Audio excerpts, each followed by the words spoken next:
Hey everyone, so how are you all doing? Welcome to my channel.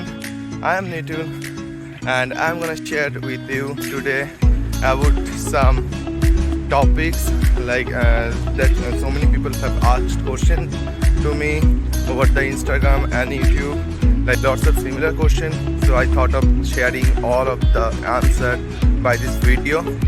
So okay.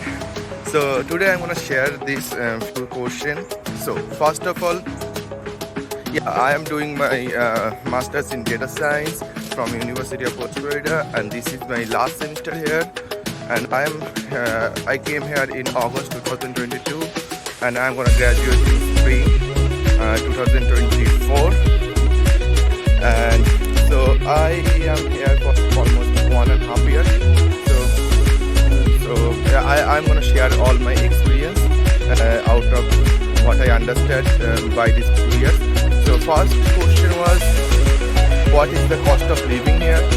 So I would say the cost of living is kind of like it depends how you live.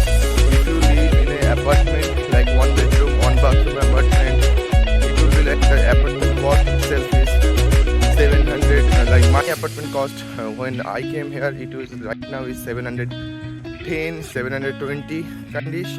Now, including all electricity and all this. But I know a few people, lots of people, lots of my friends lives all of them together, renting a one house and live like 4 or 5 people in a one house. So they spend around 350 or 400 in a month. So it's the big chunk of money is basically on the rent, like where you live and all this. So it basically depends where you live now. And the gist is, if you live in 1 bed, 1 bath apartment, it will take like 700, or right now it's increases a lot. It's around 800 now. And if you live all with your friends in one apartment, it will cost around 400, 350 kindish. And the food is like 200, 300 should be enough. That's the basic necessity. 200, 300 should be enough. So you can calculate this. And other than clubbing and all that, it depends on your lifestyle. I cannot estimate on that. So yeah. So this is the cost of living. And second question was the job.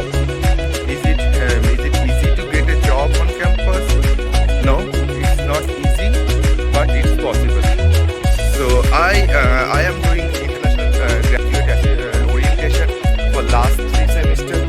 So I have told a lot of the students that okay, do ask every department, go and ask each department that if they have some opportunity or not.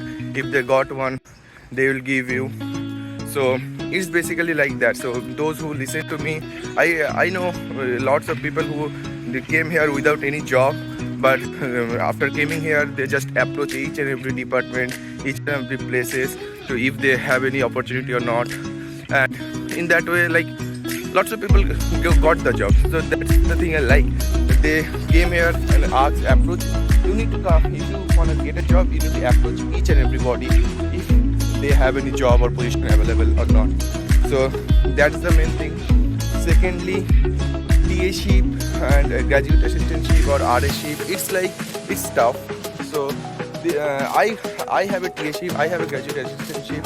So it's basically depends on your profile.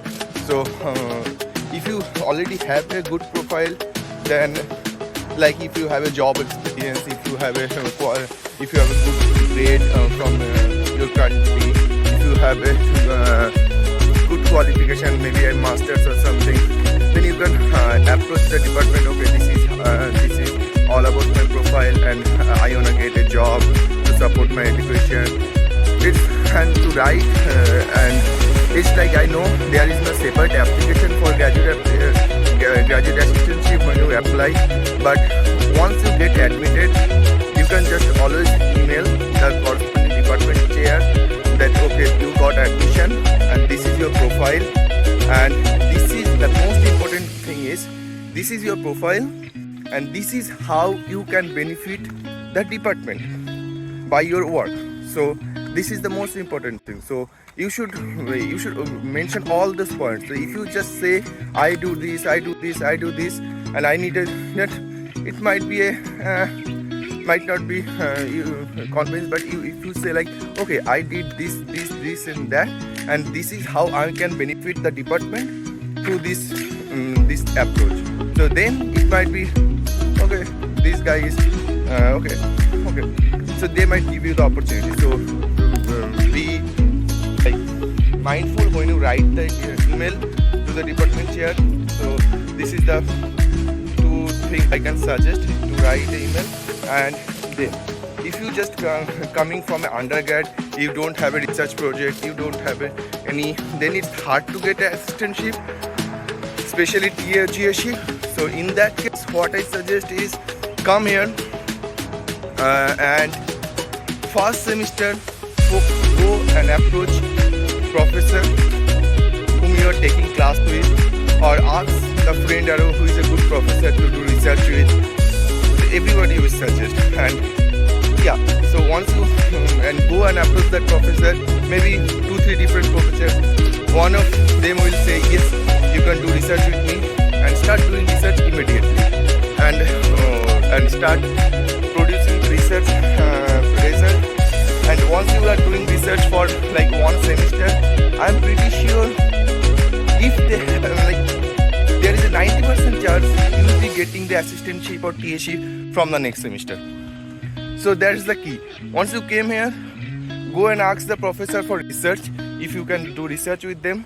So if they say yes, if they say no, sometimes they say no, right now I don't have any funding, or etc. So no, never mind. Go and ask another professor.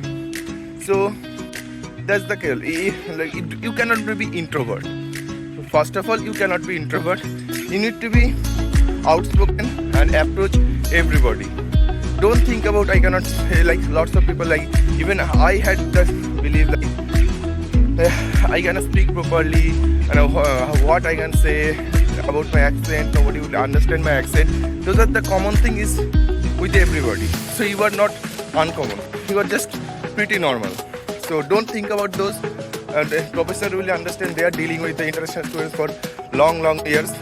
So you can just approach them and ask about and say that you wanna get a research project or etc. So once you are doing the research, produce the result as much as you can. Show that you are willing to do work, and if you are good to work with, then they'll give you the assistantship from the next semester. So I'm not saying it out of the blue. Like I have a friend who came here without any assistantship and anything, and first semester he started going for the research. Now he's getting all the TAship and all this. So he just went out of pocket for one semester, and after that he got the all tuition fee waiver and the research assistantship. He's basically getting paid every month. So that's the key. So this is the two things I can suggest to get a job, and yeah, that's all. So I hope this information help you decide what to do, what not to do. So okay, thank you, bye bye, see you in next video. Hit like if you like this video.